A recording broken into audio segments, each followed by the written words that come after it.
What's going on, guys? I was waiting for the and we're live, but that's not what this is. Let's Yeah, I just, didn't want to overtake your show. I don't know. I was waiting for it, and I was like, wait, no, we're doing something completely different. Um, yeah, no, we are. This is a brand new idea that I have, and it's not really a brand new idea. Like people sit down and talk all the time. Um, I'm just doing it too. Yeah, it's called Let's Talk About It with Jacob Barber. I am Jacob Barber. It's where myself and a guest, usually a friend, who knows, sit down and just talk about stuff. And who better to have on than my former best friend, 2 years running, Jordan Pierce Owens, JPO. How is it going, sir? Anyone that doesn't follow our trivia shenanigans will be very confused by that sentence. But yes, hello, Just happy to be here. Very honored. What this means, everyone, is anyone that's on episode 2 through whatever, not as cool as me in Jacob's eyes. Remember that. His words, not mine, because I would never say that out loud. Exactly. It's hard. No, yeah, no. What this was is I've just had this like inkling to just like want to talk to people, get to know people a little bit better and just make connections because I find myself at home a lot by myself, and I'm like, I know people, and I want to talk to these people. Why not record it and let other people listen to it if that's what they're into? Um, and yeah, and I thought you were a perfect first guest because there's a lot of similarities, a lot of things that we have in common. Um, we're both wrestling fans. We're both in the comedy, haha, and we love Yeah, movies. man. So that's kind of just I that's I it. was trying to think of something vulgar to say, like both love punching puppies. We shake lots of babies and we club baby seals. So much in common. I wanted to keep it clean for the first episode. I didn't want to bring that stuff up. I didn't say that anything that bad. It was still like hard PG, like PG-13 at the moment. Sure, we haven't used the word fuck yet, so No, oh, we get one. So as long as we don't fucking say fuck again. Oh, damn it. now we're rated R. It's no longer a You PG know, 13. I was gonna say, yeah, if you have me on your episode, I can wait a few minutes, but I'm probably gonna drop the F bomb. I do like cursing. I do like that. It happens every once in a while. Yeah, I remember the first time I said fuck on stage because I used to not. I used to be like super clean. And I said Mm. fuck on stage, and one of my friends was like she actually like jaw dropped, like I didn't know he was capable of using that language. Not my baby boy. Uh, so Yeah, I don't think I curse too much. I do have a couple pretty slightly blue things, but for the most part, if I have to, I can definitely skirt very PG-13 if I have to. yeah, For most of it, if I'm only doing 5 to 10 for sure. right. If you need me 20, I'm gonna have to go hard. I toyed around with this idea of opening my set with this is going to be a very PG-13 bit, which means I only use the word fuck once. Uh, Oh and wait, no, I can't do it. let's see if anybody catches it, but uh, no. Yeah, no, we. I think the reason we met. That sounds like a weird way to say it. The reason we know each other, I believe, was wrestling. I think wrestling trivia was how we came to know each other. 'Cause, yeah, I think that's one of the Was it? Because honestly, I don't remember. either that or I'm movie bad with trivia. these things. Well, It's it's definitely gotta one of be the right. I was just wondering if you remembered. Was it CWC or did I ask you to play wrestling with you, or it what might do have you think it was? it's got to be one of those. It's got to be Well, CWT because yeah, I know, but I which I have a wrestling trivia also, and I was like, oh, well, I would be down to play somewhere else. okay? So that's because I did wrestling trivia before I did movie trivia.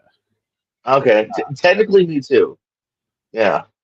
Because yeah, I've said this several times. I am not good at movie trivia. I think I am because I own all these movies, but it's like there's a difference between enjoying movies and remembering things about movies. Uh, What I do have to say this to my friends sometimes. I'll have like a real life friend every once in a while. Be like, I could do that, and I'm like, I don't know if you can. Like my brother, for instance, probably has. He stopped because of streaming, but he used to have a collection just as good as that, and like watches everything, all the new things in theaters. Most of the times. But like, I'll test him sometimes, and that's the reason you'll never see him on a live one. It's because after I test him, he goes, "Yeah, thank God it wasn't on that." Like, he watches it and then kind of, absorbs it out and, moves on kind of thing. yeah, yeah, but I think it was wrestling, which is something that you and I both enjoy. I think we've both enjoyed it since a young age. I think my earliest memory of watching wrestling is like 5, and my dad was flipping between WCW and WWF. Yeah, because this was back in the '90s. What's like your earliest memory of wrestling? Like, do you remember like why you got into it? So we were originally a WWF household. We were not a WCW household. We only started watching WCW when Nash and Hall went over, and it worked because we did think like, oh shit, WWE is invading. So we only started watching WCW because we kind of thought we were watching like WWF Part Two, or or like a side project, like they do now like TNA kind of thing. Um, uh, but originally, yeah, some of the earliest stuff, and probably why he's my favorite. I do very much remember being invested in like Shawn Michaels' first title reign. It's like some of the first memories. And the build up to that too, of like the whole build up of like Owen Hart insecurities, him, and he like knocks out, he gets knocked out. Him winning the Rumble. My uncle taped me that Rumble, so that '96 Rumble, it might be the Rumble I've seen the most because I had it on my first Rumble VHS, so it was Mhm. played a lot. And so yeah, that's kind of like my first memory. That's why Shawn Michaels is like my number one guy of all time. Yeah, that's the Rumble. That's the Rumble. They were like maybe 30 seconds isn't working. That's the one where they went back to or 60 seconds or whatever it was, and they went back to the original because that '95 Rumble. 38 minutes, and it wasn't even the main the event, right? the I get confused. I'm not confused. I forget which ones don't main event and don't. But those mid '90 ones, even the '96 ones, is not that great. You still have your what is it, Samoan SWAT team, Jimmy Del Rey, Takeo Omori. Like, you have a lot of like kind of filler in that. Mm. 94, 95, 96, even arguably kind of '97 is a lot of like Spanish talent. Like, yeah, some of those '90s ones aren't, the roster is not as good as it would be later on. Like now, you have such a big roster that like there's always a lot of great guys that are left off. Yeah, and a lot of guys that we think could win because I don't think any of us had Jey Uso winning. Yeah, I know. Winning Yeah, this shout year. out to So, yeah, shout to, out. to the Yeet being a surprise Rumble winner, Rumble title contender, and yeah, a few months as champ. And if it wasn't for fucking Goldberg, would still be champ. Right. Let's let's lay off of that for a moment. That's fine. You'll watch me get mad on Thursdays. Normally on Thursdays. Lonely Mars. Yes. Um, did you like always want to get into the wrestling business? Because I think for people that don't know, you do help run a promotion in Florida. Yes. Yeah, that's always been the plan. I mean, yeah, honestly, the plan was to main event Mania.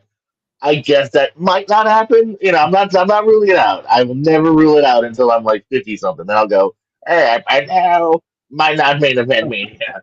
I don't know why I'm talking with no teeth and I'll fix it in 50s, but no, it definitely always want to be a part of it. My brother is the first one that screwed that up because I told him to go be the next Bret Hart so I could be his own Hart. You know what I'm saying? Like, he was supposed to get the ball rolling, but he had like a wife and a kid later on, and so he never set foot into any kind of ring. But no, as soon as I could, I started training with a couple different places, tiny, tiny bit with the SFWA under Gary Tucker, but then more so later on with DB Harrison and Tim Sarago for New Era Wrestling.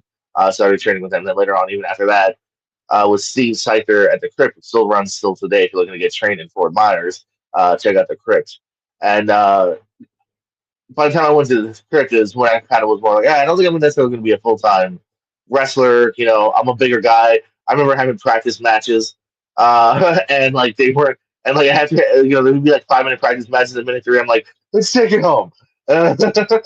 So that's kind of when I knew I was going to full on be probably something else. But I've been able to do a little bit of everything. I literally have been the camera guy, ring crew. I've done photography. I've done ring announcing. I've been a manager. Um, I've been able to be in several matches. I was in several matches. I think like my record's like 8, something like that. Then yeah, I now help for the last almost 10 years now. Actually, we're celebrating 10 years, August 8th. RPW, Real Pro Wrestling in Fort Myers, Florida. Yeah, we started back in August of 2015. We started up after NEW closed their doors, and so I always wanted to be involved in pro wrestling and found any way I could get in. Yeah, wow, 10 years. Yeah. So when did you how did you get involved in that? Like, because it's been 10 years. Did you like Yeah. help you? So you like helped get it off the ground and help get it running, or was So it so like yeah, so established? so it starts with New Era Wrestling. They're kind of like the first company that I helped with in Fort Myers. I went on YouTube one day and I was looking for WWE house show bootleg footage, just in case anyone recorded it. And so I typed in wrestling Fort Myers and I found some like footage of this company called New Era Wrestling. And right away I'm like, there's wrestling nearby that I don't know? What? They had just started February of 2010, and I was involved by October of 2010. And they didn't Mm. have their own official page. Like the video clip was like somebody's girlfriend shooting like the finish. And so I messaged them. I'm like, hey, I'd love to be a part of it. Because of high school, I knew how to video edit and film, and I had this is before phones, so you actually still needed a physical camera. That's how Right. old I am. This is before everyone had a HD camera in their pocket. So I was like, I got my own camera. So I was like, hey, I can also film and edit your events. I'll put your own YouTube channel. Like they're like, yeah, hell yeah. I'm like, we're not gonna deny that, sure. So I started getting because of that, and that's when like I said, I trained a little bit so I could do kind of the side things. Because I always pictured myself the worst case scenario. If I'm not gonna main event Mania, I still want to be like the next Bobby Heenan. Like, if I get my ass kicked, I want it to look good.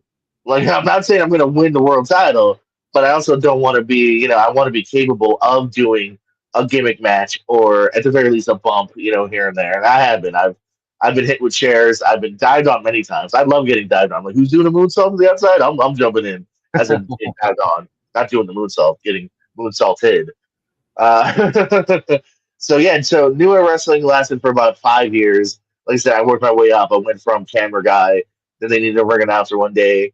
Funny enough, stand-up comedy has helped wrestling, and wrestling has helped stand-up comedy several times. So when they needed a ring announcer, it was kind of like proof that like, oh well, Jordan can talk. Like he talks in front of crowds, on a weekly basis. So we know right away, like he's probably not going to suck. So I got to ring announce, and then they finally gave me a character. I was the general manager, like a Teddy Long, or you see now with Nick Aldis and Adam Pearce. I was the general manager. Later on, I was the evil general manager. That was a lot of fun. And so, yeah, we had a lot of fun. For like I said, I started within year one. It lasted for about 5 years, and then they shut their doors in May of 2015. And I contacted everyone that was in Fort Myers. Like, hey, I don't know if you know this, but like NEW's done. They're not running again. What can we do? And the response is, we're everywhere from one, being ghosted, no response, to two, like, there's nothing we can do. Like, the ring was sold. Everyone that did anything, like, so I was the general manager, but really I was just an on air talent. Like, I didn't actually have say in shit, and anyone that did, like, help, like, promote with flyers or talk to the buildings and whatnot, they all moved on. It was just a few of the talents left. So it was like, well, we got nobody that knows how to actually run the show. So, you know what I mean? A lot of people were like, yeah, we don't know what to do. But luckily, Zach Monstar and Manny, known as the Brooklyn Juggernaut Romeo, us three were just like, fuck it, we'll figure it out. We'll rent a ring. The first several shows, we had to rent a ring, which ended up being the old NEW ring. We were renting our own ring, kind of, again. Um, and we just figured it out. Like Manny learned how to make flyers. A few months later, I learned how to make flyers. I make flyers now. Me and Zach basically just kind of flip flop it sometimes. Like, or we'll both like create one and see what people say and go with the better one. And that's just out of like we kind of need to figure this out. Or you pay someone else to make it. Stuff like that. And so we're starting. Yeah, we were starting RPW, but originally, again, I was just gonna be commentary, maybe a manager sometimes, and we kept like saying like it was a joke for like a couple months, like who's the booker, who's the matchmaker. Like we had kind of like put together the first show a little bit together, but it was still kind of mostly me figuring out like who should go with who. And finally, I think it was that because I didn't want to volunteer because I didn't want to like I don't know I just didn't want to like jockey for it and like I think I'm the best man for this. I just but someone like nominated me and I was like, I mean, I would love to if you guys think I can and whatnot. And everyone was kind of behind it. At least everyone was kind of in the group. So I was the main matchmaker, and I've had a few partners here and there since then. Right now, it's still me and Zach, still to this day. Manny ended up getting a good job. Thanks, Manny. And it was like a shit for Disney or something. Now he does something else. But Manny's still a cool cat. But he left within like the first 6 months to a year. But it's still me and Zach since day one, and the other guys that helped out a lot are Sean Halley, Garrett Heil, and then we also just have a tremendous roster and crew. And so I'm still match. I would still say I'm main matchmaker to this day. Still do commentary too. Usually I'm the voice too. Me and now Corey Seaforth for the last like 6 years. He's been my main primary commentary partner. And good times, bad times. The crowd's been light, crowd's been heavy. We've had to find more chairs because we're running out of room because we didn't expect this amount of people, and we've had to maybe take chairs away because it looks bad on camera when there's so many empty chairs. Like we've had highs, we've had Right. lows. Yep. We've some of our roster members have had kids. We've had roster members pass away. Like 10 years, a lot happens in 10 years, but it's been a lot of fun, and I've been asking people. I think we're literally maybe only one of two, maybe three or four. Maybe there's somewhere in like the Panhandle in Florida that I don't know about that like are at Tegna right now. Like there's us and Full and Back Pro, which started as the Ring of Honor brother company. You know, like so. I don't think there's anyone else that can say they're at 10 years right now. So Yeah, I mean, you guys have been around longer than AEW. Uh, yeah, no, Bobby, yeah, a good amount. Yeah, no, AEW, yeah. the only difference is they had a billionaire son invest in them. So Yeah. Anything, yeah, they got just three dudes piling together what we can. First couple of shows, we were I don't know if any of the roster made money. The first couple of shows were like, hey guys, if you're willing to help us just get this off the ground, like we appreciate it, and like we'll get you in the future. But like those first couple of shows, like we went all out of pocket just to try to put it on and mm, whatnot. So like it's very humble beginnings, and we're still very humble. We're still very much an indie company here. As far as TV names, like we'll sometimes do one a show, and not even necessarily that. Like this year we've had Top Dollar, AJ Francis, and then last show we had Fulton, who's been on TNA and who's the original member of Sanity for NXT. And the next show we'll have Danhausen. But there's been many shows where it's just truly our like Florida crew. yeah. Now, was there any worry in 2020 that you guys might not make it because the world shut down, and like you guys said, you guys are like an indie company. Was there ever anything like, oh, I don't know if once the world opens back up if we're gonna still be able to run, or was it always just like So you guys run shows like what every couple months? yeah, so we've ran the gamut of. There's one point when we were running Ave Maria, another town, and Fort Myers. We were running like two shows a month. Then we've also done side gigs. We've done gigs in our Ocala.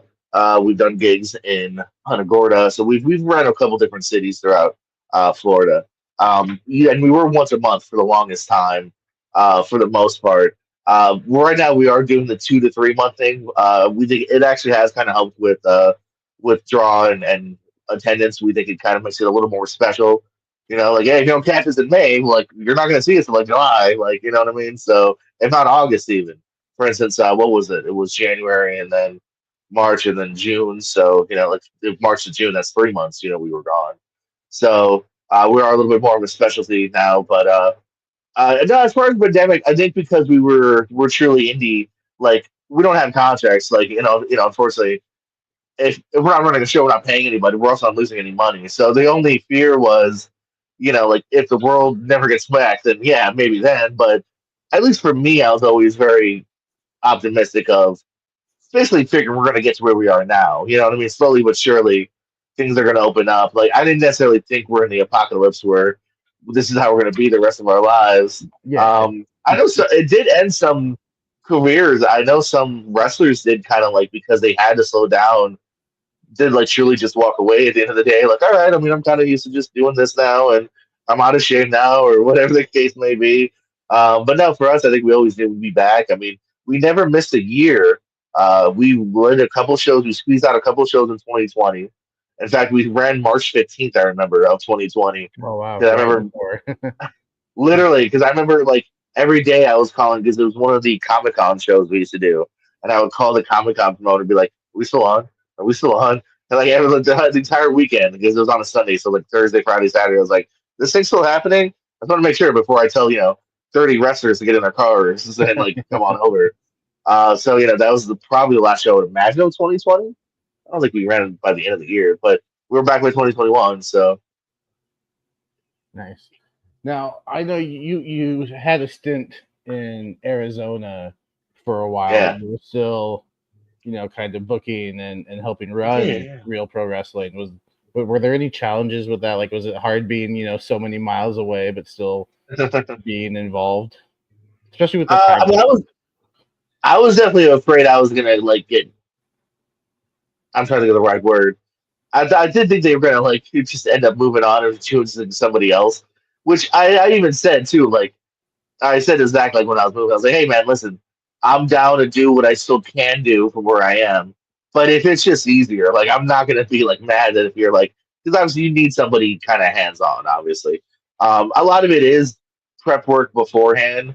So, for instance, the booking process now is done through either Facebook, email, text, or whatever. Where it's like, hey, Jacob, are you available July 19th for a show? RBW Fort Myers and then you say yes or no. If it's our first time talking, maybe you'll tell me what your booking fee is. We'll work that out and whatnot. So a lot of that can be done previously. Obviously, I can help make flyers, wherever I am in the world. So that can be done.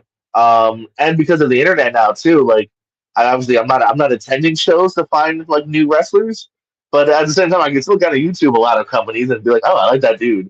He seems cool. Mhm. Let's see if we can get him on the show. If we have open spots and whatnot. So a lot of it still can be done and was, and luckily we did make it work. We had, like I said, we had people on ground. Luckily, still Zach, Garrett, I mentioned earlier, and so we still had people on ground. And yeah, we made it work. And my goal and hope was always to come back.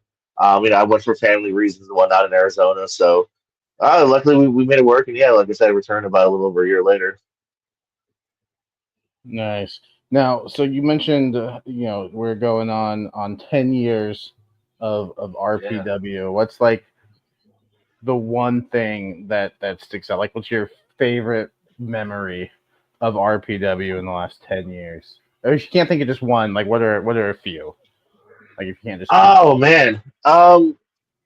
I do know like the first show was truly a special moment because we were worried that like all right we've never ran a show we've never really promoted if we'll be any good at this and we drew honestly our first show still might be in the top 10 attendance wise like you know what I mean which is both a good and bad thing in a way but but we were happy that like we were able to get butts and seats and I know I've always enjoyed our locker room. I think we're a very good mix of we're serious enough that we want to get the show done, have a good show, but like we're all inclusive. Like again, one of my favorite things about wrestling now is like it doesn't matter who you are, ethnicity, gender, anything. Rule number one: just don't be a dick. And you can come in. You like pro wrestling? Are you good at pro wrestling? You're allowed in the group. And I like to think that shows on our roster and that shows in the locker room. One of the things I'd love to hear from other wrestlers is like, oh, I love the locker room. I love the experience of the show and the vibe you guys give and the family slash just very friendly vibe. So I always enjoy that hearing that from people here. Fans that are excited to come to shows. That's always a good feeling. Um, when the crowd's in it, that's great. When I was a heel, somebody having a Jordan sucks sign, I was so happy to finally see that one day. That lit my heart aflutter because that's always a heel goal. That someone took their time out to buy a poster board and write that you suck on it. I loved it. Uh, yeah. So I mean, just very simple things like that. When things go good, when things go bad, it sucks.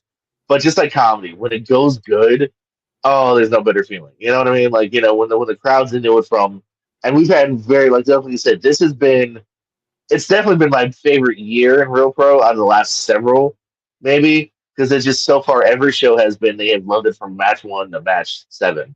Like they're into it, like and they're ready for it. And I love the roster we have right now and whatnot. So, and I truly do mean that. I'm not just trying to hype. We have an upcoming show, August 8th. Like, I truly do mean that. Like it's clicking pretty good right now. Fingers crossed.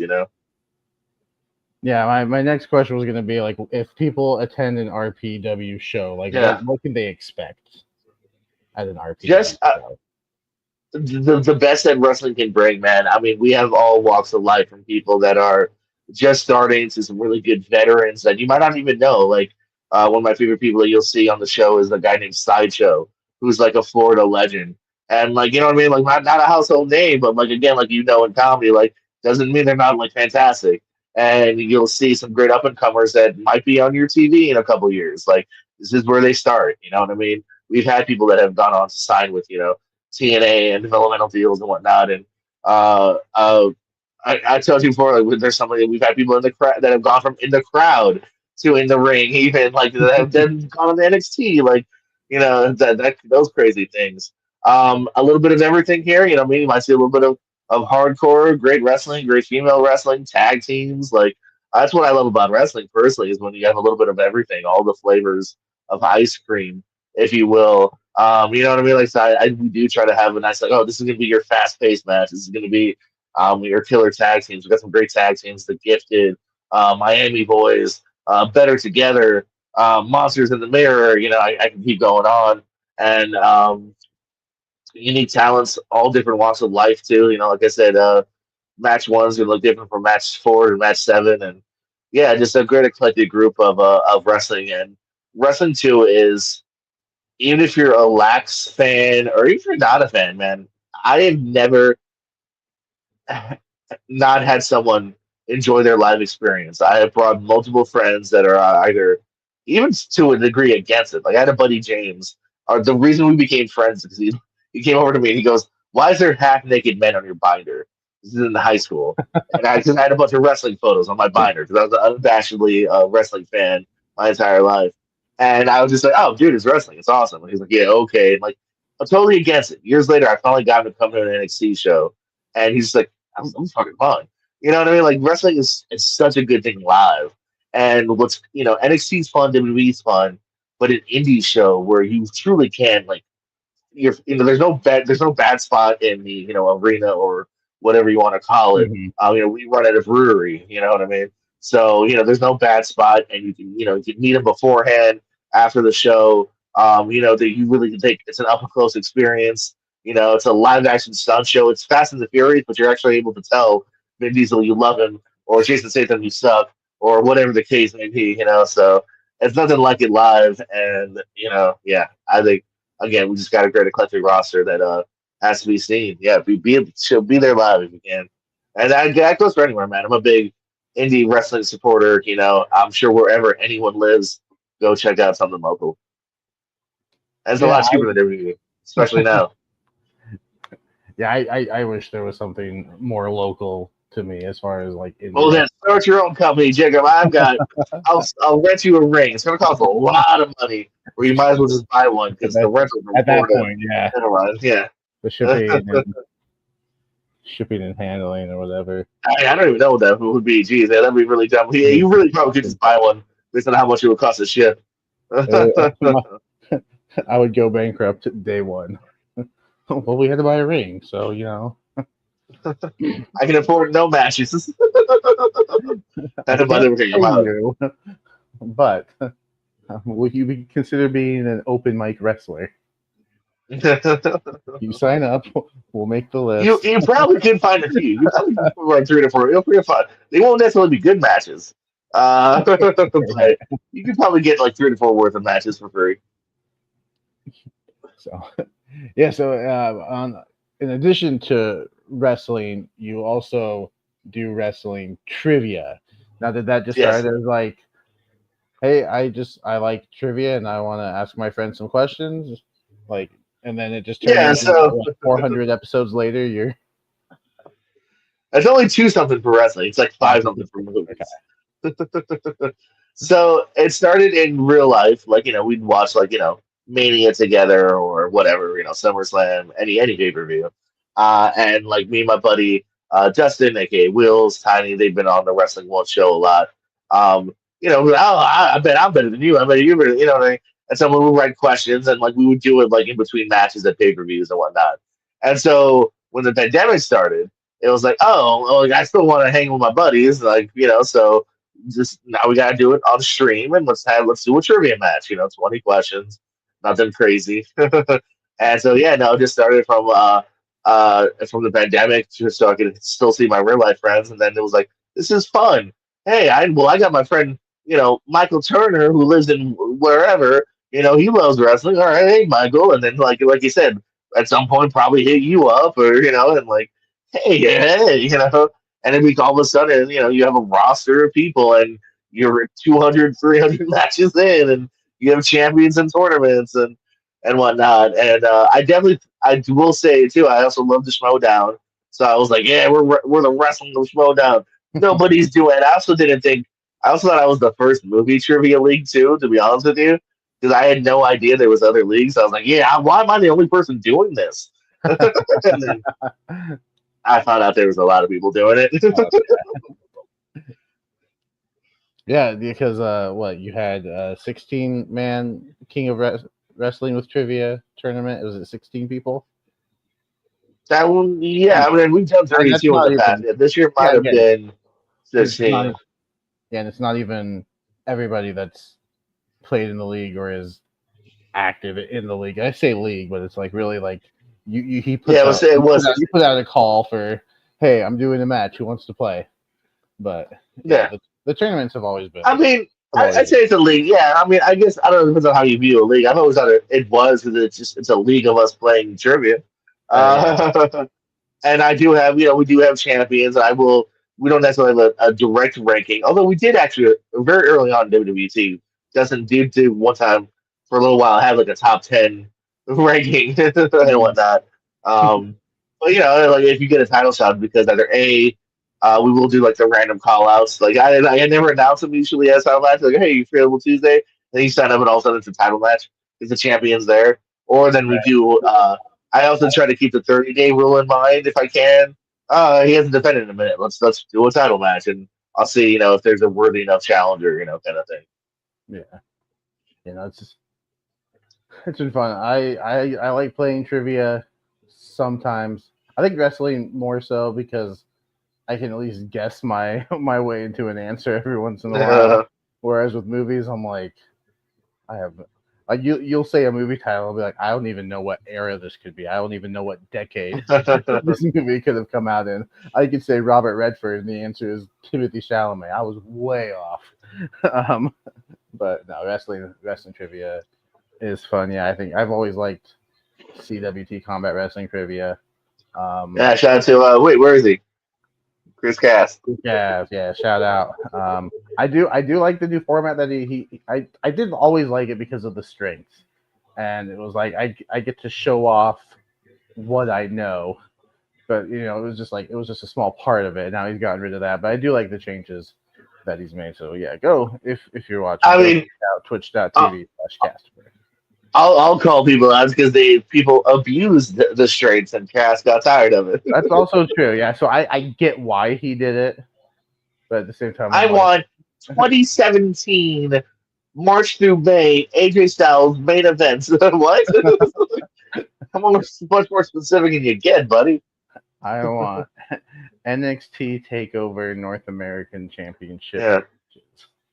I want Miz Mania main events. Wait, that's one match, yeah.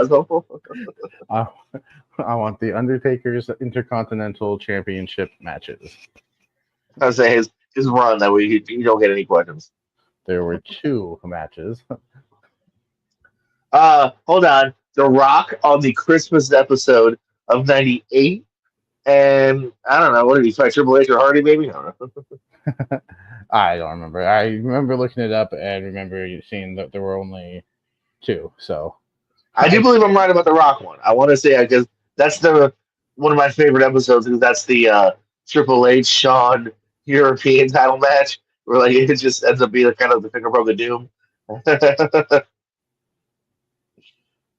he has. Oh, it's not. It's not gonna. Whatever. Yeah, I was wondering if it would anything would come up, but yeah. Oh, he has fought in and lost 3 or 4 matches involving the. I was wrong because they had No points for you. because he wrestled Triple H as well. I think it was in that was it not the one in the train station? Is he champ at that point? Oh, maybe because I would imagine that match probably ends in DQ. So Yeah, on my track, I guess. but we're going off on a tangent. I'm sorry, guys. Um, I called it December 11th, and it airs on December 22nd because they were still wearing live. Yeah, Rocky Maivia versus Undertaker, no contest. But the main event was Triple H and Shawn Michaels at minute 17. oh, okay, yeah. But yeah, you mentioned it a couple times, just kind of shift gears a little bit. The stand up comedy, you and I kind of both dabble in that. I've recently started about a year and a half ago now. When did you decide that stand up comedy was a thing you also wanted to pursue? Yeah, so that happens. It's more or less the same time frame as wrestling. So you're looking at about 15 years ago. Um, uh, High school's over with, and I remember just thinking to myself, like, all right, because I started working, before high school even ended. And I just remember very much thinking very quickly, like, all right, this can't be it in my life. I will go shining crazy if all I have is work and home and work and home. So I remember, and the wrestling wasn't happening, all that much. In fact, I want to say maybe at first it was definitely more stand up than wrestling because, stand up you can maybe find, especially if you're willing to travel, a place to go for wrestling, you kind of have to work your way in and whatnot. And like the SWA, for instance, I mentioned before, only ran like 6 times a year, and AEW didn't find out till a little bit later. So for stand up, I remember just looking up like where to go live just to watch a show. And then I saw open mic second Wednesday of every month at Off the Hook Comedy Club, which is still a club to this day. And this has been Marco Island. Now it's in Fort Myers. No, sorry, now it's in Naples, rather. It was in Fort Myers for a minute, but it's now in Naples. And I remember literally just staring at it like, huh, the mic, you see? Because I remember watching Last Comic Standing back in like 2001, 2002. Yeah. And that was the first time it like dawned on me, like, oh, so these comedians, you see it on Comedy Central, and I know I'd always dabbled here and there and watching, comedy a little bit. Um, oh, these comedians, they're everywhere. Like it was the first time it ever like really had kind of been like shown to me, like these aren't necessarily people just in Los Angeles or New York. Like no, there's people in Florida and Texas and everywhere, everywhere. And so I remember even then, like kind of like thinking of like, oh, telling jokes on stage, huh? And like thinking of like what I could say, at 11, 12. And obviously there's no 12-year-old open mics, so that kind of segued for a little bit, But I did all the high school plays. I was a drama nerd and whatnot in high school. So I remember looking at that open mic thing and going, all right, I'm gonna sign up. And I signed up for the next one was like less than a week away. And I was like, I'm not doing that. I'll do the next one. Give me a month to prepare. I'm not ready for like the next 3 days. So I signed up for the next one, which was like a little over a month away, and showed up. I always meant to ask him. His name was Matt Harding. He would host the shows, still does comedy to this day. Also, as a car salesman, sold me a car. I think you could have given it to me at a better price, Matt. I know you could have, but that's neither here nor there. I remember I always meant to ask him too because the first time I showed up, my first show ever, I don't know if it's because just he hadn't seen me ever, or if it was the look of fear in my eyes. I remember him looking at me going, "First time," and I'm like, "Haha," and then he's like, "We have it's supposed to be 5 minutes." He's like, "We have a lot of signups today. You cool with three?" And I went, "Yeah, sure." You can tell me to fuck off. I'll leave right now. I don't care. Tell me that you go on time for me. I'll run away right now if you want me to. So he cut me down to three. Which at the time I definitely sure as heck didn't care. And but yeah, man, that first time I got laughs. I don't have that one. I had my third ever set on DVD somewhere. Um, it's not great. I do remember watching it a couple years later and being like, "Oh, you're all over the place, and you're definitely not as good as you would be later." But just getting enough laughs to where that first again high of like, oh, you're laughing with me and you're having fun, and there's again not a better feeling. Um, and then you just off through the races from there, man. Just really really enjoying it, and I've slowed down these last several years. I mean, there's a point in time where I'm at least at double digits every month. I'm at least hitting up, 10, a couple of places a week. And, I do no more than 10 shows a month. Was able to open up for a few cool people. Hannibal Buress, Dom Davidoff, Fred Ernst, Mick Foley, the wrestling one. That was a cool one. Probably other people I'm forgetting about at the moment here. And yeah, now I was hitting hard for a while. I was so down because of I felt I plateaued for a little bit, and then also just for like health reasons. And I don't have a car right now, but it was a lot of fun. I'm itching to do more in the next couple of years than I have in the last several. So is the plan to get back out there on a more consistent basis here. But uh, it's been fun. Like I said, a lot of great memories, a lot of cool moments, and great unique people. Again, fun thing about wrestling and comedy too is just meeting friends and having experiences that you wouldn't have had otherwise. You know what I mean? So. Yeah, the amount of people I've been able to meet in the last year and a half is just blowing my mind. Like Yeah. people, it's just it's crazy. People I've been able to do comedy with, people who are pretty big names locally. Hopefully, nationally soon. I think a couple of them are that Yeah. good. Um, No, I mean I've had friends. I was buddies a little bit with Pritchard Lawson, who's gone on to do some cool stuff. Um, I'm trying to think of some other people that I've done like gone on. Like I was able to open for Tim Dillon now, who's done a lot of like he's a super known name guy. So yeah, it's cool seeing anyone like keep at it, graduate, and that's definitely the piece of advice I gave it. Is just keep at it, hit it harder and as often as you can. yeah. So like I'm trying to hit the. We have one open mic here, and then there's another one. There's others, but unfortunately I don't drive either. So it's like I need to It's work on tricky. it. It's It's just tricky. hard. Yeah. So no, you mentioned like yeah. So 15 years ago, about the same time you started in the wrestling thing, because now it's really easy. Like if you think of a funny thought or a funny premise for a joke, you can just pull out your phone, jot it down, and you won't forget it. Um, 15 years ago, was it a little tricky? Like, did you always have just something you could write with if you thought of Uh, something? Oh, that would make a good joke.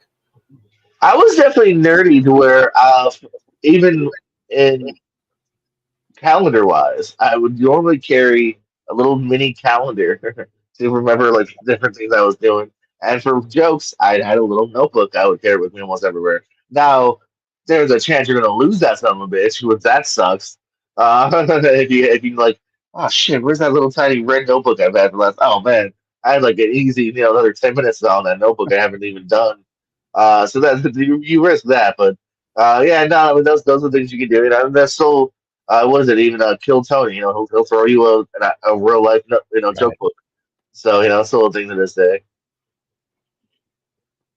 So how how how was your joke writing process? Did you like write the joke and then go try it and it's like if it doesn't work, do you like just all right, well I'm gonna scrap that one, go on to a different idea, or are you gonna like rework it and see if you can make it better, or maybe something at the beginning hit but something at the end didn't hit and like Yeah.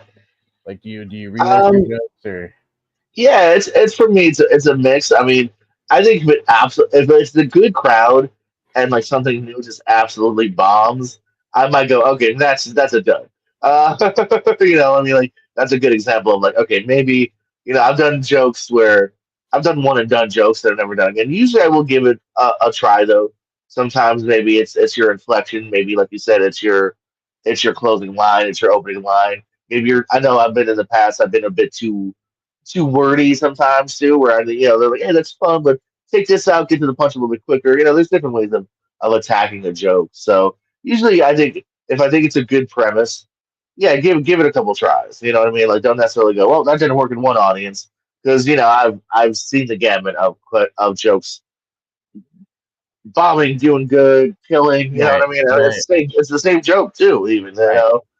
And every audience is different too. Some audiences, depending on are you working for a largely older white crowd? You're looking for a good mixed crowd. You're doing this, so Mhm. different things going to hit differently. So Now, have you ever written a joke that you were just super proud of? You're like, oh, I can't wait to tell this on stage, and then you tell it on stage, and it doesn't get the reaction that you were hoping for. Like, how do you handle that, like on stage in the moment, if that has ever happened to you? I mean, sure, yeah. There's definitely stuff that like makes you giggle, and then like, but it just makes you and you alone giggle. And I think again, if it really is like clearly bombing, have fun with it and admit that. And sometimes I can get a laugh. Like, all right, well that didn't work. Moving on. Or like, well, you're the last crowd that's ever going to hear that joke. That's a good one. I like that one of mine. Like, all right, well, you're the last crowd that'll ever hear that one because that's leaving the arsenal tonight. Uh, you know. Um, just trying to keep them in the mode on the mood here too. So yeah, it can be a bummer, but as long as you have other things to rely on, or maybe never be too don't be too reluctant to let something go too. I think is good advice. Like if you love it, cool, but if it ain't working, it ain't working. Right. Yeah, I would also agree. Like, at least try it a couple times, Huh. two or three times, and if it's getting the same, you know, I Yeah, hate to use the word negative, but negative reaction every time, then maybe yeah, it's time to retire it. But if it's getting somewhat positive, like maybe you can work on it, and you got to add some new tags or yeah, whatever. and think about it too. I mean, like literally just changing sometimes anyway. A word here or there can really make all the difference. Even you know what I mean? Like, Right. oh, this is a funnier word, or ooh, I made a reference to a movie, but the movie's too obscure. Maybe if I could, do a more mainstream movie, maybe that might get more laughs. It's different things. Yeah, I was at an open mic yesterday, not yesterday, Tuesday, and one of my friends who was performing, and he mentioned the group Tegan and Sarah in Mhm. his act. Do you know who Tegan and Sarah is? I definitely have heard of the group for 100%. I couldn't name a song off the top of my head. I'm sure I Right. know them, but yeah, And that was the reaction of the crowd. I'm like, yeah, Tegan and Sarah might have been a little, too. yeah, So it's like that. It's like maybe finding a more mainstream group that yeah, kind of fits that same vibe of a Tegan and Sarah, because I don't know who they are, and like yeah. I don't want to tell this joke. I'm really, they're on the Juno soundtrack, some shit, probably. Yeah, I don't know. Probably. Maybe I'm wrong on that. Uh, But no, comedy is fun. Writing jokes is fun. I'll find myself, because I walk to work, and I'll find myself like thinking of something funny, and I'll stop, and I'll put it in my phone, and I'll put it away, and just keep walking. just, just be careful though. Don't do what I do sometimes. It's just like abbreviate it and then not know what you meant later on. I've done that where I'm like, what is titty napkin? What was I? Titty was a titty. And they wipe it with a napkin. What the fuck did I mean? I've done that more than once where like, maybe because it'll be like, let's say I'll even be laying in bed sometimes, like trying to fall asleep 3 a.m. and be like, that's funny. Where's my phone? And I'll hit it, but then you'll abbreviate it in your like slumber of, half awake mode. And the next morning you'll be like, I have no idea what green tree means. I don't know what did my stupid ass mean last night. That's a good point. Yeah, I think I had another friend one time. Yeah, he was using this because open mics, like, if you want a cheat sheet, if you want your phone, fine. I've always said like if you're getting paid to do it, don't be reading off your phone. But That's just good I'm not advice. against that. I almost have, unless I'm doing a 20, 30, 40. I've never used my phone once. I usually I don't don't either. know. Someone got in my mind one time. It was like, just don't be ready because you're not gonna have to. You're not gonna be able to use it later, like you said, when you're getting paid or if you're on a real show. If I'm opening up for Bret Hart, so I'm not gonna. Hey everybody, everyone in the mall. Like you're not gonna be able to do it then. Right. So I don't know. Someone got in my mind early on. It was like, just get that. Don't let that even be an option for you. Like use an open mic as a test for your real show kind of thing. So I see both ways, but I know I personally have always tried not to. I've only done it where it's like a smaller venue, and it's like my first ever 20, 30, and I'm like, all right, I can barely remember 10. Let me I gotta cheat a little Right. bit for my 20, 30. Yeah. I personally have never used my phone on stage. I don't know. I just I don't like to like maybe it's like I just want to challenge myself to like remember my jokes, but if anything, Yeah. I would have like the title of the joke, and then it would trigger like, oh, okay, so that's where I'm going next. Like I've seen some people do that. Well, yeah. I've heard some Well, no, people I say mean, like even even in like I said, even in, when I've done it a couple of times when I've gone longer. Oh yeah, I just have like club, you know what I mean, or cheating girlfriend. Like that's all I need, Mhm. and I know what the bit is. Yeah. And I've heard like some bigger name comedians like they'll come out with a piece of paper and they'll have it down, but like they'll have a water bottle or something to drink, and anytime you see them Oh yeah, going over there's to get a slyways of doing drink, they're also looking, and all right, that's where I'm going next. And that's what I've tried to do. I've never made it obvious, but times I've done it, I've done the fucking stool drink paper thing. yeah, But I think it's too obvious. I think I still have to like use my finger to go. Okay, right. as I was No, I saying. did that one. I did that one. I did that one. Oh, we're there. That one. So, yeah. No. So, any future comedy mics or Yeah, I know my plans? buddy Steve Eric was at Snappers this weekend, so I think about hitting him up to be like, "Hey, got a spot?" But no, I mean Snappers off the hook. Try to find more places that do open mics too. That's the problem. Like off the hook, I'll put you on blast. Used to have that open mic that I went to, all the time, and I think because it didn't draw as well as a real show or like a name show, or even like they'll just have like old because they're in Naples, Florida. They have old Mm. people dance night. I don't know what it's called, but that's what it is. It's old people dance night, and so like That should be what that it's called. probably that took over. It should be. It's what it is. It's literally like jive night, or I don't know what it's called, but I And went on there one Thursday time they have old people dance night. to like get tickets from another show, and it literally was just 50 and above people just getting their groove on. It was cute, but like Not that even took old over people like dance any night open because it mic starts night. at 4.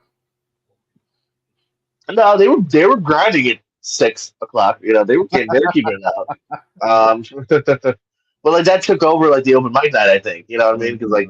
like they're a business at the end of the day. So open mics can be sure to come by and like I also hate it too. Like how are your open mics? Are they any of them bringer shows or like do they make you bring people? Because that'll happen here quite often.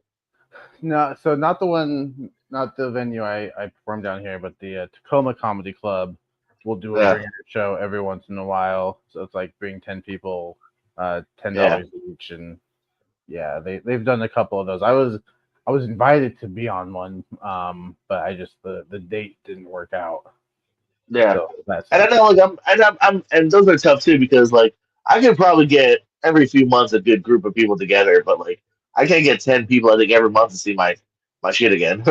Maybe that's just me. Maybe I have shitty friends. I don't know, but Yeah, I don't know either because like I'm having trouble sometimes just getting people to show up to a free open mic, and I'm like, well, yeah, well, hey, do you want to pay that's a ten that's a, dollars to that's come a see me battle instead? too. That's a battle too. It's just to be like, hey, will you put pants on, get in your car, drive? You also, I don't know about you, most places have you gotta eat and drink something, a 2 item minimum, if you will. So like they're gonna spend money even if it's a free open mic. So yeah, that's a battle in its own right. Let alone if it's pay an extra 5 to 10 just to walk into the door. That's a second battle. Yeah. Right. So what I'm saying is comedy clubs, be nice. Think of your local comedians. please do open mics as well. We need it. How else are you gonna find new talent? You know the bitches. Right. Yeah. No. So Tacoma, which is about an hour north of me, is really good about that. They have 2 comedy clubs there, and they're doing Oh, four just invite four Brian open mics. Danielson. No, he was in Ring of Honor recently, so he's busy. Oh yeah, what? Okay, we'll say that for 30 Yeah, seconds. we'll do that. I heard that. I got very confused. Yeah, no, the Tacoma Comedy Club, they have 2 locations, and they're doing 4 open mics a week, and then they got weekend shows and stuff. So like if I was closer to Tacoma, it would definitely be like great, but I don't know if I want to leave my job and move an hour away from all my friends down here and stuff. But I do get Yeah, on the list every once in a while. So I'm actually this right Monday on. gonna go up there, and yeah, and it's nice because it's a tight 4 minutes. Like bring your best stuff, and yeah, the list is like 20 people long too, so you get to see a lot of Oh, yeah. So but yeah, 4 minutes. They have a closer that does 8, and so yeah, it's usually a pretty full room too. It's nice and like that's good. small, but it's like intimate, but it's like so it Yeah, feels full. It's good. yeah. I think Low the roof, special, low roof. I think so. The special that I sent you of my friend, Is that from that room? that's where it was. Ah, That's where it was recorded. So yeah. No, so yeah. In addition to wrestling and comedy, we also both love movies. You're in the middle of a tag team movie trivia tournament. oh, we're at the beginning. Really, but we Okay, so just at the had one beginning, match. not the middle. All right. But yeah, just wrapped up the singles tournament. You Yeah, guys, Jeremy Potters was the winner. yeah. Jeremy Potter's picked up the W, which I don't want to undersell him and say that was a surprise, but I'd say a small surprise upset. Like he's great. I wouldn't have doubted him making it, the quarters and semis, but like, yeah, I wouldn't necessarily pick him as. I think he would have been a bracket buster if we did those kind of things. So Right. So yeah, just because we did talk about wrestling a little longer, but come on, that was to be expected. Um, but no movies. Yeah. Your favorite movie is Eternal Sunshine of the man, the Spotless. cable guys with us protection. Yeah. That I thought that was number 2. Um, Oh, speaking of a joke that I always thought would be better, I have a layer the cable guy with his protection joke that I thought was funny. I don't think it really hit a better level. Like I used to work at Walmart, and DVDs would get stolen from time to time, and I on the quality of film. So like if you stole Godfather, slap on the wrist. Hope you enjoyed it. Don't do it again. But if you like risked your like life on Larry the Cable Guy and you stole that, you should go to jail for a while. Like your dumbass deserves. I think that's funny. I never felt like he got the laugh it deserved. that's a good, that's a good joke. But Yeah, yeah, that's one that probably again was a good 2 3 shows. It didn't bomb, but it didn't do good enough to where it never made the weekly arsenal. right. I think you can bring it back. Maybe bring something more modern, like an Emoji Movie or something even more recent from the 2020s. I will say I have a couple movie jokes that are evergreen if I just change the punchline. You know Right. what I mean?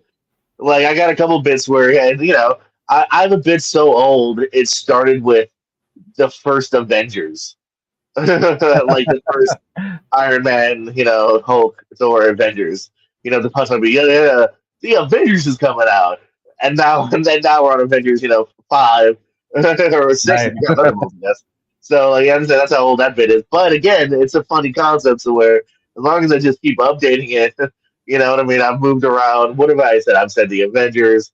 I probably have said I don't know. It's the last time Robert Downey Jr. will be an Avenger, like you know what I mean, or obviously anything big, you know what I mean. So, Mm. all right, what were you saying? I feel like But I keep yeah, saying no, but okay. your favorite movie is Yes, Eternal Sunshine of the where Spotless is Mind. it? I pulled it down. Oh no, it's behind my head. I was like, where is it? So, what is it about? And like, what? Because obviously you've watched movies for a while. What was your Yes. previous number one before Eternal Sunshine Oh, took it over? Do oh, you remember? oh, oh. No, that's a tough question. So, I mean, little JPO, like, 6, 7, loved Star Trek First Contact. That might have been in for a hot minute. Um, oh, that's a really good question. I don't know if I had like a definitive number one at that point. So I come into Eternal Sunshine behind like because I rented it on VHS at the library. So you're probably talking 05, 06 at this point. So yeah, I don't know. So it's Maybe been still number Star one Trek for a First Contact. while. I mean, I don't know if I would have called it my number one right away, but not too long after, for sure. Like after viewing two or three, I feel like it definitely was like, all right, this is the movie that my heart and mind's latching on to. Because things are very hard to rate. I mean, especially different genres. I always say that on tournament fights. Like when you're giving me a great drama and a great comedy, it's like that's unfair. Like I don't, you know what I mean? It's Right. really a toss of the coin because they're so different. They're going for different things. But yeah, no, there's just something about that movie, man. That like I said, it hit me. I only watched because I like Jim Carrey. I almost didn't like if Jim Carrey wasn't the lead of that movie. There's a good chance I would have never watched it because it seemed it was an R-rated adult movie and whatnot. That was a bit of a dramedy, so it wasn't necessarily like a thing of 15-year-old boys like hell yeah, judged by Michelle Gondry, who I definitely thought was a woman for several years. It's a dude. It's a French name. Didn't know that for several years. I thought a girl directed that Michael. movie. But I get it now, dummy. I get it now. I'm just saying, which hey, I for a while in my mind, a female directed my favorite movie of all time. Turned out not to It be isn't true. a bad thing Um, if your favorite right. movie was directed by a female. Hey, Not what he's saying. I thought it was for several years. I thought it That's what was, 15-year-old and JPO was saying. yeah, exactly. 15s are probably. Oh no, because I'm not 15 in 05. I'm younger than that. Whatever how old I am. But yeah, I don't. Math is hard. Math, But yeah. yeah, I don't know. It's just something about it that stuck with me. I always try to say to people, it's like the filmed "It's Better to Have Loved and Lost than Have Never Loved at All" version. The performances are great. Jim Carrey, who's probably my number one Oscar snub, Sherman Show, Men on the Moon, Eternal Yeah. Sunshine, how he never got Yeah. a nomination is kind of nutso futso.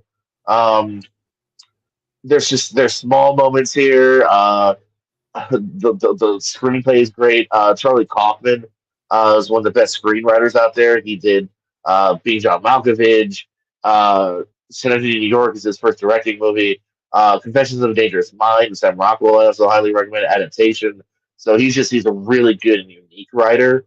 And then Michelle Gondry, who came from like music videos, so they got a great flair. Really well done on a budget too. Like it wasn't a super massive you know budgeted movie, but like it's so like well done and edited and shot, and in the sequence where like the street reappears, and there's also really cool like side things too that you'll know. I always joke around. I change the number sometimes. I don't have it written down. I'm like, dude, the first time great, but that third viewing, oh, don't even get me started on the seventh viewing now. Oh, it's pretty good. Nine's pretty good, and then the 11th viewing, Had and you'll had that notice different repeat things stuff there. sometimes. Yeah, no, I always think like yeah, and then, but it is kind of true. Like I do remember being like, my 50th view and be like, oh, I didn't know that about the background, or it's really intricately done, and yeah, I think it's a really beautiful movie. You can take a couple different ways away from it too. Me and Wolfman, did a whole watch along podcast to it, and I was describing some of the different ways you could take the ending. Yeah, I don't know, something about that movie just always saying to me, and I'm not alone, man. I don't know, at least maybe because it pops out of my eyes very quickly. Everyone's been doing that New York Times, 21st century top 10, right? Yeah. I I've have seen seen that quite pop a up few. on several people's lists. Yeah. Like, and I'm almost like, oh, that person, I like that person even more now. Like I didn't even know they liked that movie. So, I don't know if it's necessarily their one, but the fact that I've seen it to me almost maybe more than anything. But again, maybe that's just my eye catching it more. But still, the fact that it's been on several people, and again, we're talking the last 25 years. A lot of great movies you can choose. So the fact that it's been on several people's lists, I think, shows that it's staying to a lot of people here. And yeah, Yeah, it's it's a good one. Yeah, I've seen it pop up. Yeah, I also I struggled with that 10. There were a few where I'm like, that absolutely yeah. makes my list. That absolutely makes my list. That absolutely makes my list. Okay, now I've got to make some cuts because coming up with 10 from the last 25 I years. think I think because it was just the last New York Times thing, I didn't really give mine that much effort. I think I kind of just kind of quickly looked at the decade and went, or the decades, and went, that looks good. So my list is probably not even that accurate outside of that movie for sure. No, yeah, my Oh, favorite. I know what I did. I went to my 100 favorite movies of all time, and I just looked at, I filtered it through years. And went, here we go. I kind of had the list ready. Yeah, I did that. I did that too, but at the same time, I was like, well, I because it's using the word best, and do I really think Finding Neverland is one of the best, or is it just one of my favorites because I just love the story and I Yeah. love Johnny Depp? I mean, that's the age-old question is, are we just going with what hits us or objectively? Yeah, you know what I mean? Like, if Because you have a Mount Rushmore of wrestlers, I can easily give you a JBO list and an objective, like, who deserves to be their list. You know right, what I'm saying? right, like I could easily say like my favorite movie is The Lion King. Do I Yeah. think it's the best movie? No, I mean I'll throw out The Godfather. I'll throw out Schindler's List. I'll throw out a Goodfellas or something like that. Singing 12 Angry Men, I think has a claim. None of those are going to be in like my How, top how 10. mad would you be if I said I didn't see two of those? It depends on the two. Um, but well, I understand. Like 12 Angry Men is a 1957 movie, so I understand. Exactly. It was made before 1990. Nothing was made before 1990. If I wasn't in this world, then nothing was It in this doesn't world. I'm matter. joking. I'm joking. But you mentioned, and I wasn't gonna ask this question initially, but it came to my mind because you mentioned snubs. What do you Yeah. think, in JPO's mind, what is a Uh-huh. bigger Oscar snub? Mhm. Jim Carrey missing out for the Truman. I'm not gonna say Eternal Sunshine because that's your favorite movie. I think there's a little bit of Yeah, I'd say bias. that one. That's on that. Jim Uh, Carrey in The Truman Show or Adam uh, Sandler in Uncut Gems. so my initial instinct is to say Sandler only because that's Sandler's. I'm not saying as good as Eternal Sunshine, but time frame wise, because Sandler's another one where uh, ignored for Punch Drunk Love, ignored for Spanglish, Rain Over Me. You know what I mean? So like he's already been proven. And that was Carrie's first like should have been. So kind of like Paul Giamatti in a way. Like if you remember, Paul Giamatti got snubbed for Sideways, and Yeah. everyone was like, "What?" I remember that someone made a joke, and they were like, "Whatever he does next, he's gonna get nominated for. If he does, remember the movie Racing Stripes, but the talking zebra? They're like, if he does a voice in Racing Stripes 2, he'll get a nomination based on how much they fucked up the first time. Like, sure enough, Cinderella Man, like a year later, he got nominated. So I mean, uh, deservingly so, that but at the same time, yeah. yeah. So that's why I would say my instinct, and I don't know if that's a skirting the answer in a way, but like No? logically, like it's Sandler and Gems. It was like, how much are you going to ignore this Sandman? Are you just mad Right. because he, also made Grown Up Stew where a deer pisses in his mouth in the first 30 seconds? Like, are you holding that against him? Does Jim Carrey talk with his butt cheeks and Ace Ventura? Like, are we never going to let that go? Yeah. So now if you're just based on performances, they're so different. Again, I don't know. That's either way. They're so different performances in such fantastic ways. Mm. Level too, you know what I mean? Like Yeah. Jim Carrey has such great levels of loving his life, slowly figuring shit out, scared, angry, you know what I mean? Contempt with how it ends. I love the ending of Sherman Show. That's such a banger ending. Um, Ed Harris's plea to him, and then he says that, the catchphrase, and he walks through the door. And then, yeah, and Adam Sandler he's such a cool different cats. I give Sandman credit here too. Even whether you liked or loved it, like Spaceman, I thought was another great like different performance, and we Mhm. both love Hustle and whatnot. So yeah. Yeah. All right. Your favorite actor is Ben Affleck. Um, Yes. so Don't tell we're him gonna otherwise. do. Are you familiar with the King of the Hill game? So I'm gonna give you. Oh, I have a list of 10 movies here, all Ben yeah. Affleck movies. I'm going Uh-huh. to start with two. You are going to choose one, and that one Oh, will sure. move on until we get through all 10 movies. You Um, say King of the Hill? Did you just said we're gonna play a mini tournament fights? well, no, because yes. At the same time, it is kind of like that, but the winner's going to move on, and so it's going to be Yeah. kind of like Oh, that's why it's like constantly. team. Okay, I got you. I got you. Yeah. I got you. So A little different. Okay. yeah. So all right, he's ready. Chasing Amy Yeah. or The Town. Ooh. Ooh. Screw you. Do want to start with? Oh. Oh. Oh. Oh. Oh. Oh. Oh. Damn it. I was gonna say I bet you I can do this fast, and you gave me one right on the top where I'm like, I want to think about it.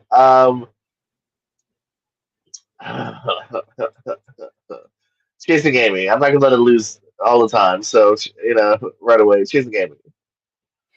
Chasing Amy or The Way Back. Oh, yeah. So you know what? But kudos to Affleck.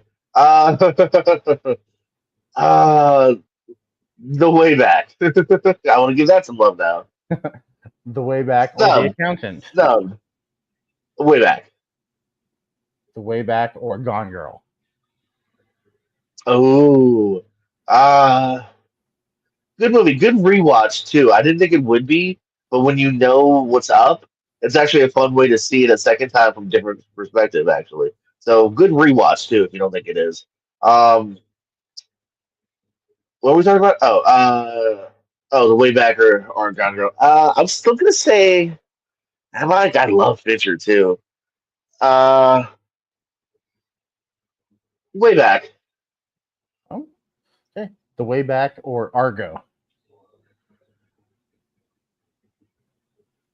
way back. The Way Back or Air. Oh yeah, shout out to Affleck. These are all great. Like my least favorite so far is probably Accountant. Even that's like a 3.5, 4 stars. Uh, I love that. I love an eclectic cast too. Like way back is all him, and Air is like 8 of my favorite people: Bateman, Damon, fucking Marlon Wayans. But Chris Messina's so good. Uh, Viola Davis, one of my favorite actresses. Sounds like you might be talking yourself into it.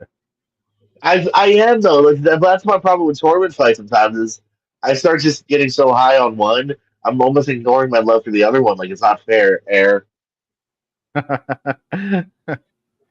Air or Armageddon. air. Armageddon is my Air, least favorite out of these ones, and I still like it.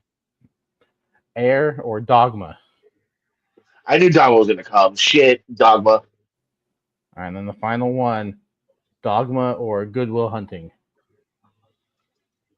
Directed by Kevin Smith or produced by Kevin Smith. Uh, Son of a bitch, still my mind. I should have seen this coming too. I forgot about this one for some reason. I knew Java was coming. No Surviving Christmas, no Phantoms, whatever. Um, I almost put Daredevil in. Daredevil, which director's cut underrated. Well, movie in general underrated. Director's cut even more. Well, probably underseen actually. Devil director's cut technically. Um, okay, I got distracted. What were we talking about? Dogma and Goodwill Hunting. oh god, of course, yeah. Oscar. You know what? They got the Oscar. I'm giving you my Oscar for Dogma. All right, so Dogma, of these 10 at least. Um, I was gonna say, depending again, I feel like sometimes I went with the newer choice because if you had said it off the top of my head, I said it might be Dogma. I love Dogma. mm. Shout out to it being back in theaters. I wasn't able to see it sadly, but I was able to see it in theaters a couple of years ago. Actually, funny enough, uh, after the pandemic, one of the theaters was like, "Who wants to rent it for cheap?" And my buddy would, and we watched old Kevin Smith flicks. So I got to see Dogma in theaters for the first time. and Jay and Bob Strike Back for the first time in the theater. Because when I was 9, my mom was not bringing me to Dogma in the theaters. Right. No. So yeah, no. I want to end. I want to end every episode like this with just some rapid fire questions. So the first answer that comes to your mind. Now I gotta be quick. Dogma. Favorite Blink-182 song. What went wrong? What went wrong?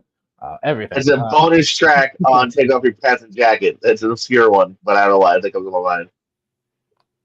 What is one movie that you haven't seen in theaters that you wish you could see in theaters? Oh, see, I can't do that quickly. Haven't seen it in theaters. I guess I've never done like an old Star Wars. Maybe I should do that. That might be fun. Yeah.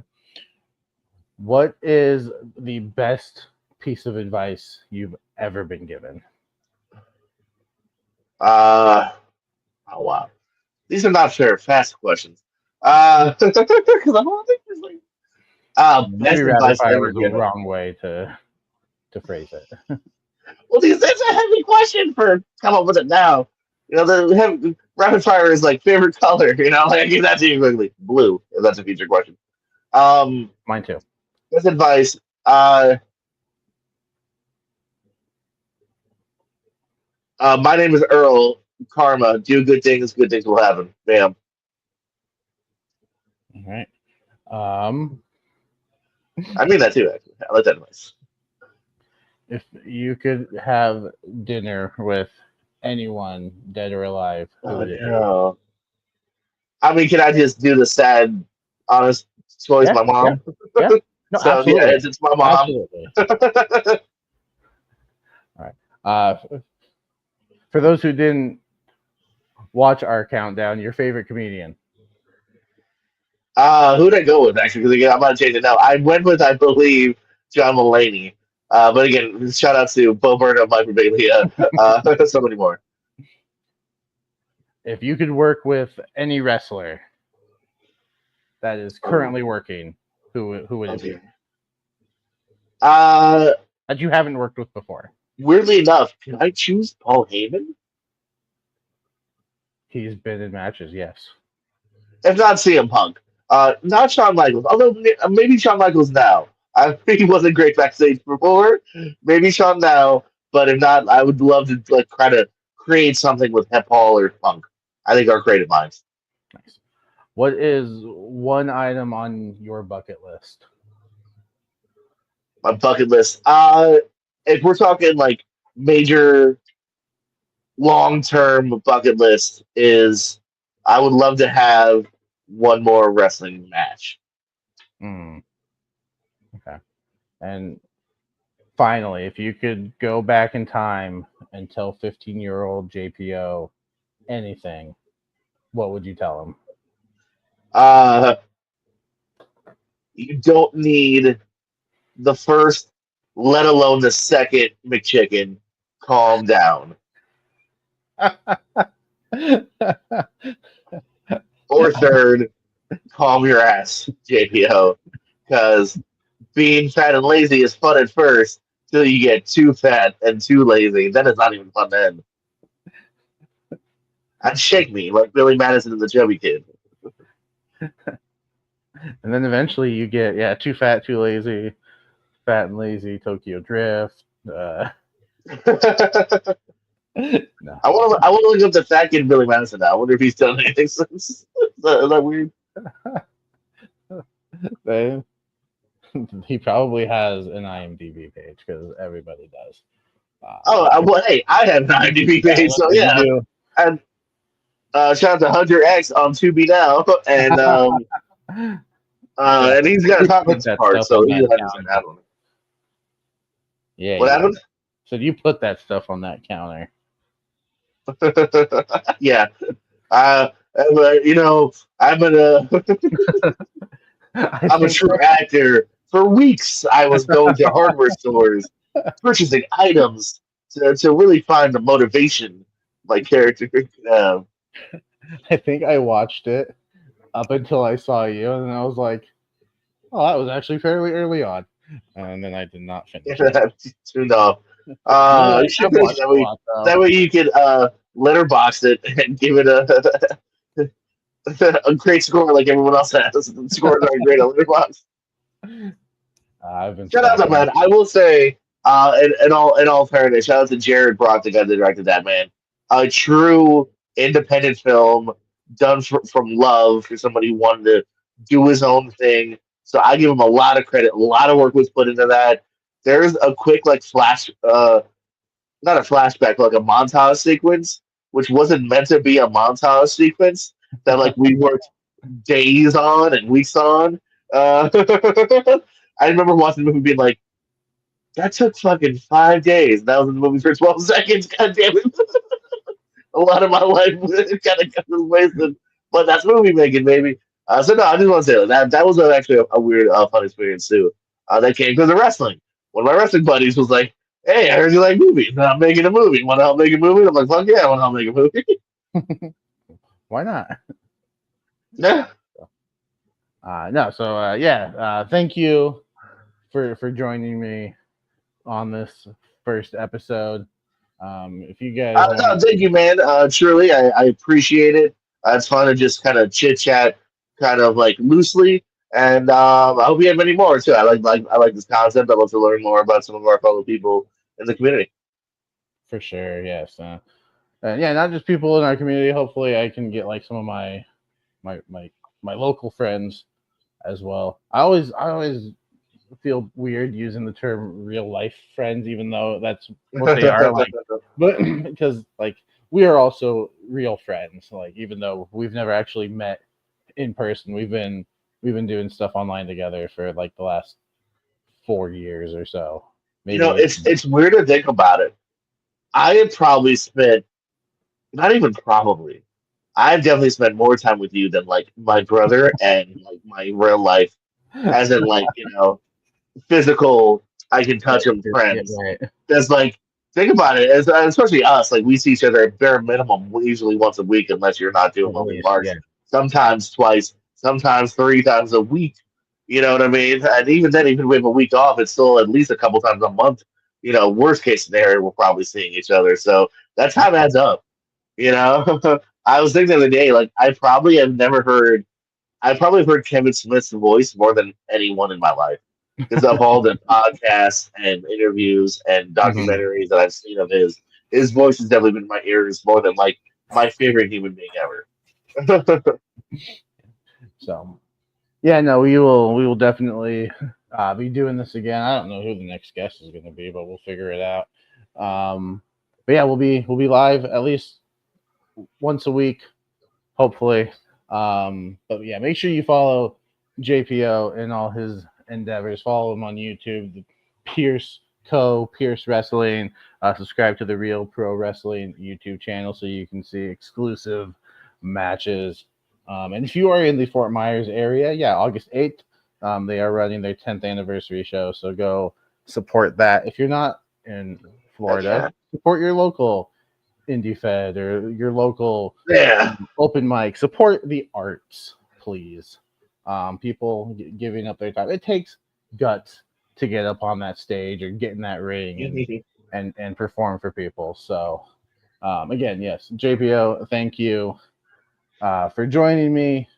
I don't have an outro yet, so This is the outro. we'll see you later. I didn't want to say this is the outro because that's a lights out trivia thing, but I know. Sorry, Papa. bye.